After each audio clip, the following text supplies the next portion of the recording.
नमस्कार, साफ संदेश से मैं अनिल कौशिक। न्यूज़ बुलेटिन 7 बजे में आप सभी दोस्तों का स्वागत है। दोस्तों, कार्यक्रम की शुरुआत हमेशा की तरह मुख्य खबर से करते हैं और आज भी हम बात करेंगे भादरा आसपास की तमाम खबरों का और देश प्रदेश की प्रमुख खबरों की अपडेट, मंडियों के भाव, मौसम के मिजाज की जानकारी इस बुलेटिन में देंगे। और दोस्तों, साथ ही हम खबरें बताएंगे आपको उन नेताओं की जो जनसंपर्क अभियान चलाए हुए हैं, कौन किस वक्त कहाँ पहुँचा है। दोस्तों, इसको लेकर भी बात करेंगे। और आज शुरुआत करते हैं सबसे बड़ी खबर, जो कि भारत की नहीं, पूरे हर राज्यों की, हर गांव, हर शहर में जिस खबर को लेकर चर्चाओं का बाजार गर्म है। दोस्तों, मैं बात कर रहा हूं कॉमन सिविल कोड यूसीसी, समान नागरिक संहिता कानून, जो कि केंद्र सरकार इसी मानसून सत्र, जो कि 17 जुलाई को प्रारंभ हो रहा है, लगभग 10 अगस्त तक चलेगा, इसी मानसून सत्र में ये विधेयक के रूप में ला सकती है। इसको कानून बनाया जा सकता है।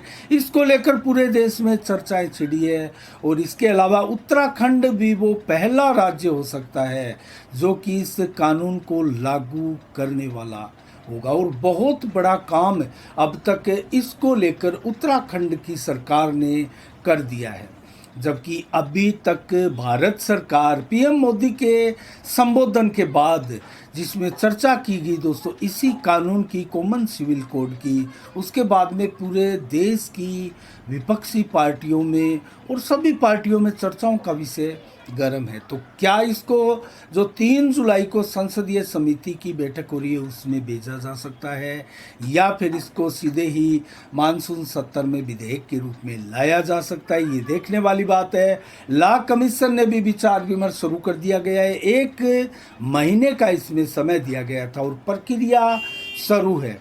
तो कुल मिला के दोस्तों, इसमें व्यक्तिगत कानून जितने भी है सभी अलग अलग धर्मों में वो ख़त्म हो जाएंगे और विवाह, तलाक, विरासत हो या गोद लेने की प्रक्रिया हो आदि में एक समान कानून जो है देश में अब सामने आ सकता है। इसी के साथ जो ये लागू अगर हो गया तो अलग अलग पार्टियों का अलग अलग मत है दोस्तों। इसके ऊपर हमारी भी नज़रें बनी रहेगी, हम भी इसके ऊपर आपको समाचार बीच बीच में दिखाते रहेंगे। इसके अलावा दोस्तों, बात करें अन्य खबरों की, तो जल जीवन मिशन में सर्वाधिक पैसा लगा है केंद्र का राजस्थान में, ये आरोप लगाए नड्डा ने। और नड्डा ने ये भी कहा कि 32 राज्यों की रैंक में राजस्थान का कार्य बहुत धीमी गति से और बहुत ही फिसडी चल रहा है। 29वीं रैंक है राजस्थान की। तो कुल मिला के आरोप प्रत्यारोप जो है वो लगातार चल रहे हैं। और राजस्थान में एक प्रकार से भारतीय जनता पार्टी ने अपनी पूरी ताकत झोंक दी है। और दोस्तों, हर उस मीटिंग पर, हर उस सभा में जो भारतीय जनता पार्टी की केंद्र सरकार के आला नेताओं द्वारा की जा रही है, उसमें वसुंधरा राजे की उपस्थिति भी समान रूप से अब दिखाई देने लगी है। लेकिन 500 राज्यों जो कि इसी वर्ष चुनाव होने जा रहे हैं, सभी में बीजेपी कम से कम अपना कोई सीएम कैंडिडेट फेस नहीं करने वाली है और पीएम के चेहरे पर ही चुनाव लड़ेगी, ये लगभग तय माना जा रहा है। इसके अलावा भी फिर भी मध्य प्रदेश हो, राजस्थान हो दोस्तों, चाहे वो शिवराज सिंह चौहान हो या वसुंधरा राजे हो, उनको नज़रअंदाज भी नहीं किया जा रहा है। बात करें कांग्रेस की, तो कांग्रेस पार्टी में बहुत बड़ा बदलाव निकट भविष्य में, अभी हाल ही में 2, 4, 5, 10 दिन में ही आपको देखने को मिल सकता है दोस्तों। हरीश चौधरी जो है उनको पार्टी का अध्यक्ष बनाया जा सकता है, संगठन का अध्यक्ष बनाया जा सकता है, जबकि सचिन पायलट को वापस डिप्टी सीएम बनाया जा सकता है।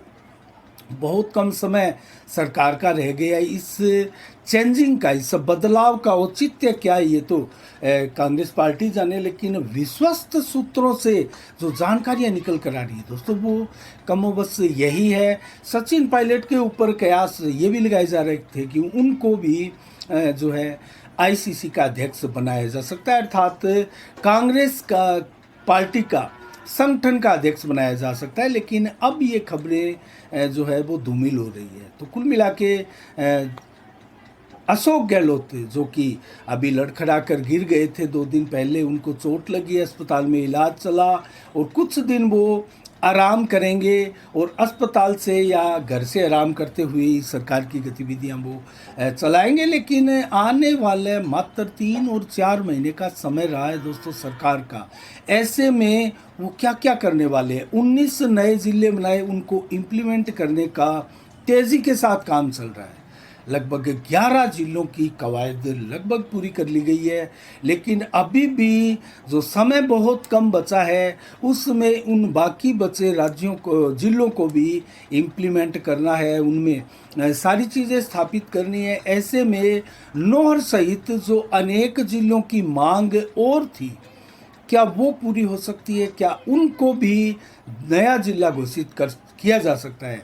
ये देखने वाली बात है, लेकिन अभी संभावनाएं बिल्कुल क्षीण नज़र आ रही है। बाकी भरसक प्रयास अशोक गहलोत यही कर रहे हैं कि वो वापस येन केन प्रकरण कैसे आए, और टिकटों को लेकर भी माथापची चल रही है, और लगभग जो पार्टियां हैं वो मंथन के दौर से गुजर रही है कि कितनी टिकटें सेफ है, कांग्रेस हो या भाजपा हो, इसके ऊपर विचार जोर शोर से चल रहा है। तो आने वाले दिनों में देखते हैं पार्टियों की रणनीतियाँ क्या नज़र आती है, किस प्रकार चुनावी की तैयारियां की जाती है। आज भारतीय बादरा में दोस्तों एक जुलूस निकाला गया, ज्ञापन दिया गया उपखंड कार्यालय में जाकर अजीत भारतीय के नेतृत्व में भीम आर्मी द्वारा, और ये ज्ञापन सौंपा गया था जो भीम आर्मी के प्रमुख है चंद्रशेखर, उन पर जो गोलियां चली थी 3-4 दिन पहले, अब तो वो पूर्ण रूप से स्वस्थ भी है, उनको छुट्टी भी मिल गई है।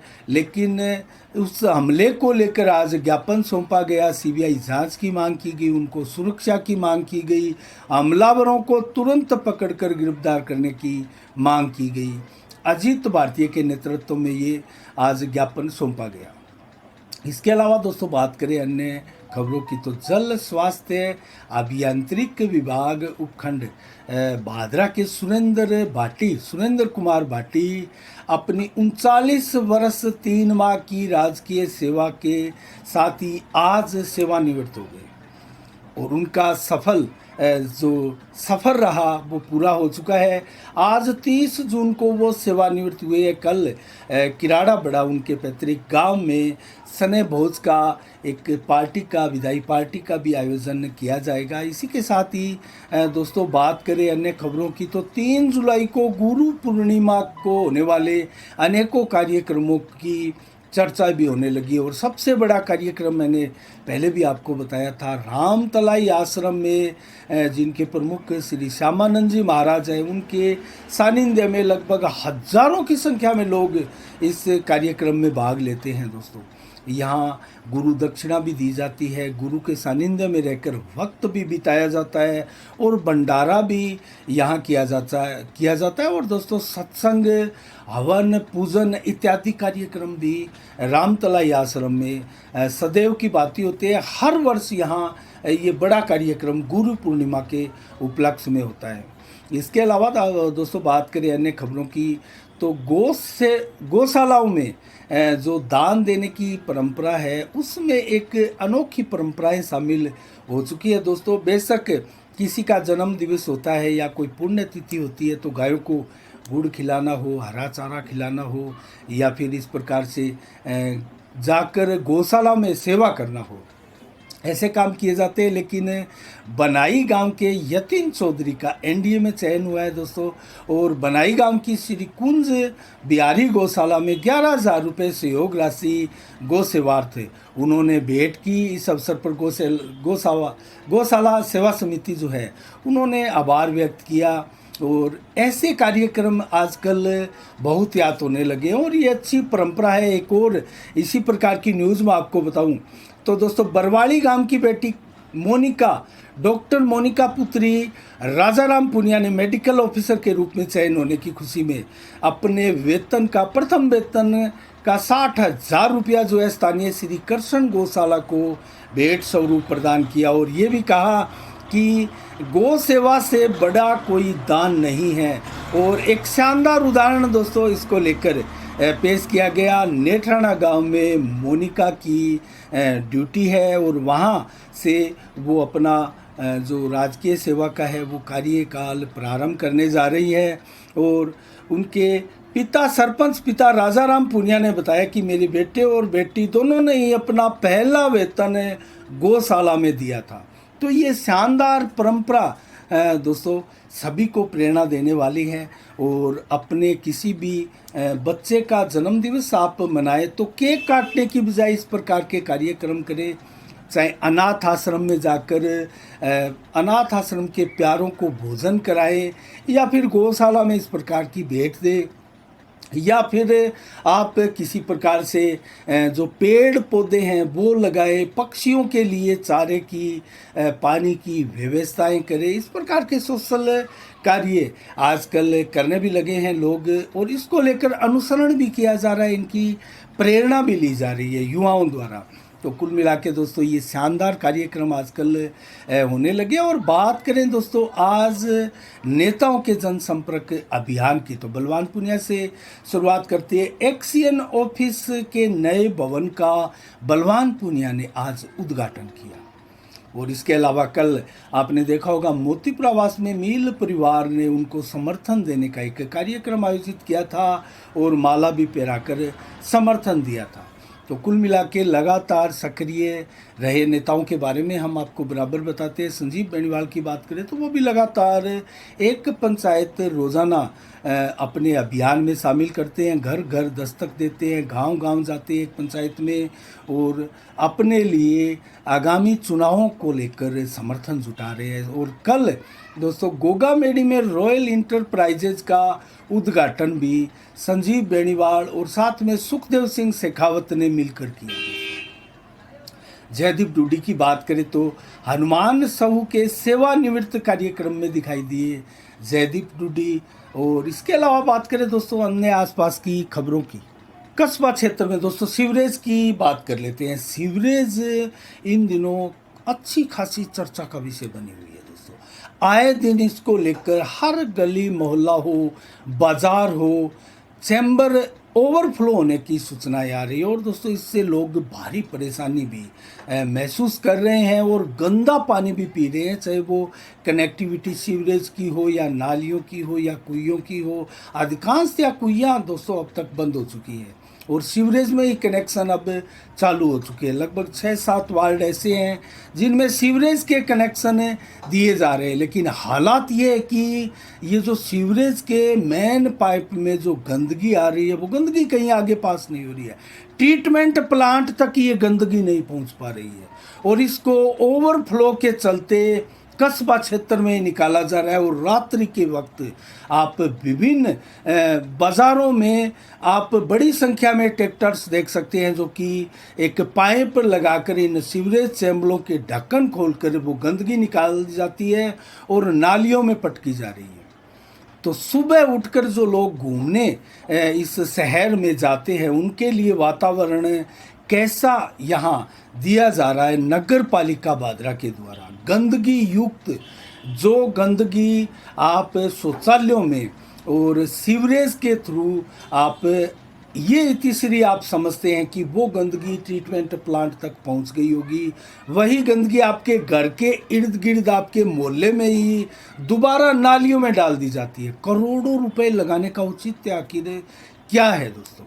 कस्बावासी इसको लेकर तरह तरह की चर्चा में है, अभी ऊहापोह की स्थिति में है, अभी आक्रोश हर घर में हर कस्बावासी के चेहरे और मन मस्तिष्क पर है। लेकिन अभी इसको लेकर कोई बहुत बड़े आंदोलन की करवट दिखाई नहीं दे रही दोस्तों। लेकिन ये दबा हुआ ज्वालामुखी है, कभी ना कभी ज़रूर ये फटेगा, क्योंकि जिस प्रकार से गंदा पानी पी रहे हैं कस्बा बादरा के लोग दोस्तों, बादरा के पानी की मिसाल दी जाती थी आसपास के क्षेत्रों में किसी समय में कि बादरा का पानी मीठा है, बहुत शानदार पानी है। और पहले के ज़माने की बात करें तो दोस्तों रिश्ते, सगाई, विवाह शादी जो किए जाते थे वो ये चीज़ें देखकर किया जाता था कि पानी वहाँ का कैसा है, रहन सहन कैसा है, काम धंधा वहाँ कैसा है, और परिवार तबका तो देखा ही जाता है दोस्तों, खानदान तो देखा ही जाता था, लेकिन ये चीज़ें भी कस्बा उस क्षेत्र की देखी जाती थी, तब जाकर रिश्ते होते थे। लेकिन आज उसी बादरा की, जिस बादरा की मिसाल दी जाती थी पानी को लेकर, उस बादरा में पानी गंदा, दूषित, मटमैला पीने के लिए लोग मजबूर हैं। और बड़ी संख्या में आप देख रहे हैं कस्बे के तमाम अस्पतालों में बड़ी संख्या में मरीज आपको ओपीडी लाइन में लगे हुए दिखाई देंगे। और विभिन्न तरह की बीमारियां, हार्ट अटैक बहुत तेज़ी के साथ बढ़े हैं दोस्तों, ये तो पूरे देश में ही बढ़े हैं। और चर्चा है कि ये तो जो कोरोना काल आया उसके बाद में टीकाकरण हुआ, कहीं ना कहीं उसका भी दंश होगा। लेकिन यहाँ अगर देखें तो पेट संबंधी रोगियों की संख्या बढ़ी है, चर्म रोगियों की संख्या बढ़ी है, अनेक तरह के अलग अलग रोग यहाँ देखे जा रहे हैं दोस्तों। क्या वो रोग पानी से है? और पानी से होने वाले, कई चिकित्सकों ने भी माना है कि पानी की वजह से बहुत से रोग हो रहे हैं। पेट की तमाम गड़बड़ियाँ जो है वो पानी की वजह से हो सकती है, खान पान की वजह से हो सकती है, ऐसा विशेषज्ञों द्वारा बार बार कहा जा रहा है। तो बादरा में इस वक्त सीवरेज को लेकर जो स्थितियां पनप रही है, उसको लेकर क्या कोई बहुत बड़े आंदोलन की सुगबुगाहट हो सकती है। और आने वाले समय में लोग इसको लेकर आवाज़ बुलंद कर सकते हैं। इसका भविष्य क्या होगा? और करोड़ों रुपए लगाकर दोस्तों बादरा को क्या सौगात दी जा रही है? क्या ये गंदगी की सौगात दी जा रही है? गंदा पानी पीने के लिए मजबूर किया जा रहा है, दूषित प्रदूषित वातावरण दिया जा रहा है। आप वही गंदगी ट्रीटमेंट प्लांट तक नहीं पहुंचा पा रहे, लेकिन वही गंदगी आप नालियों में डाल रहे हैं और आसपास के पूरे क्षेत्र को आप दूषित हवाओं से पूरा वातावरण दूषित कर रहे हैं। नालियों में आप गंदगी की सौगात दे रहे हैं आसपास के घर वालों को।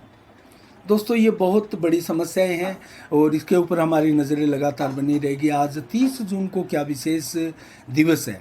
1914 में आज के दिन निधन हुआ था दोस्तों दादा भाई नौरोजी का, जो कि महान स्वतंत्रता सेनानी तो थे ही, उद्योगपति भी थे, एक बहुत बड़े विचारक भी थे, एक नेता भी थे और दोस्तों बहुत बड़े शिक्षाविद भी थे। उनका निधन पुण्यतिथि धूमधाम से इस देश में मनाई जा रही है। 1911 को आज के दिन नागार्जुन, जो कि भारत के बेहतरीन साहित्यकार रहे हैं, उनका भी जन्म दिवस था, धूमधाम से मनाया जा रहा है। 1928 को आज के दिन कल्याण जी, आनंद जी का भी नाम साथ में आता है, बेहतरीन संगीतकार फिल्मी दुनिया के रहे हैं, लेकिन कल्याण जी इनमें अलग अलग हैं दोनों शख्स। कल्याण जी का आज के दिन जन्मदिन था। और 1980 को आज के दिन संजय गांधी का भी निधन हुआ था, उनकी पुण्यतिथि, विमान हादसे में उनका निधन हुआ था, उनकी पुण्यतिथि धूमधाम के साथ देश में मनाई जा रही है। और बात करें मंडियों के भाव की तो दोस्तों सादुलपुर से शुरुआत करते हैं आज मंडियों के भाव की। ग्वार के भाव 5330 रुपये सादुलपुर मंडी में, मूंग के भाव 6800, मोट के भाव 6250 रुपये, जबकि गेहूं के भाव 2250, बाजरा 2050, सरसों 4750 रुपये प्रति क्विंटल बिकी है। सरसा मंडी में नरमा आज बिका है 7025, सरसों के भाव 4890 रुपये और ग्वार के भाव भी 4890 रुपये और मूंग के भाव 6700, गेहूं के भाव 2190 रुपये रहे। सिवानी मंडी की बात करें तो ग्वार के भाव 5450, चना के भाव 4900, सरसों के भाव 4650 रुपये प्रति क्विंटल, गेहूं यहाँ बिकी है 2240, बाजरा बिका है 2080 रुपये प्रति क्विंटल, जबकि तारा मीरा बिका है 5000, जौ बिकी है 1620 रुपये प्रति क्विंटल, जबकि मूंग बिका है 7000, मोट बिकी है 6000 रुपये प्रति क्विंटल। मौसम का मिजाज मैं आपको बताऊं तो मानसून हमारे क्षेत्र में इतना ज़्यादा प्रभावशाली दिखाई नहीं दे रहा है। हल्की आसपास बरसात आपको ज़रूर दिखाई दे रही है, लेकिन बादरा में पिछले 4-5 दिनों से सूखा ही चल रहा है। हल्की बरसात, बूंदाबांदी ज़रूर देखी गई है। आज 35 से 38 डिग्री टेम्परेचर दिन भर बादरा क्षेत्र में रहा। 11 से 14 किलोमीटर की रफ्तार से हवाएं चली। 100% लगभग बादल छाए रहे थे, बीच बीच में ज़रूर धूप तेज़ निकली है। और इसके अलावा अगर बात करें देर शाम को 34 से 37% आज टेम्परेचर रहा है। 18 से 25 किलोमीटर की रफ्तार से हवाएं चली है और 77% बादल भी आसमान में छाए रहेंगे। 1 जुलाई को कल कैसा रहेगा मौसम का मिजाज? 29 से 33 डिग्री टेम्परेचर दिन में और 0.2 mm बरसात भी हो सकती है दिन में। 35 से 38 डिग्री टेम्परेचर मैक्सिमम रहेगा कल दोपहर को। 34 से 37 डिग्री देर शाम को, और देर शाम को 0.1 mm बरसात भी हो सकती है। मौसम विभाग की चेतावनी है 4 से 18 किलोमीटर की रफ्तार से हवाएं चलेगी और लगभग 90 से 100% बादल विभिन्न हिस्सों में अलग अलग समय में सुबह से लेकर देर रात्रि तक छाए रहेंगे। और लगभग रात्रि को बात करें तो 18 से 25 किलोमीटर की रफ्तार से हवाएं भी चलेगी और 1.1 mm बरसात की भी चेतावनी रात्रि के लिए कल मौसम विभाग द्वारा दी गई है। आज के लिए इतना ही। कल ठीक शाम 7 बजे फिर आपसे रूबरू होंगे नई खबरों के साथ, नई समीक्षा के साथ। तब तक के लिए आप अपना बहुत बहुत ख्याल रखिएगा। मुझे दीजिएगा इजाज़त। आप संदेश से मैं अनिल कौशिक। नमस्कार। जय भारत, जय जय राजस्थान।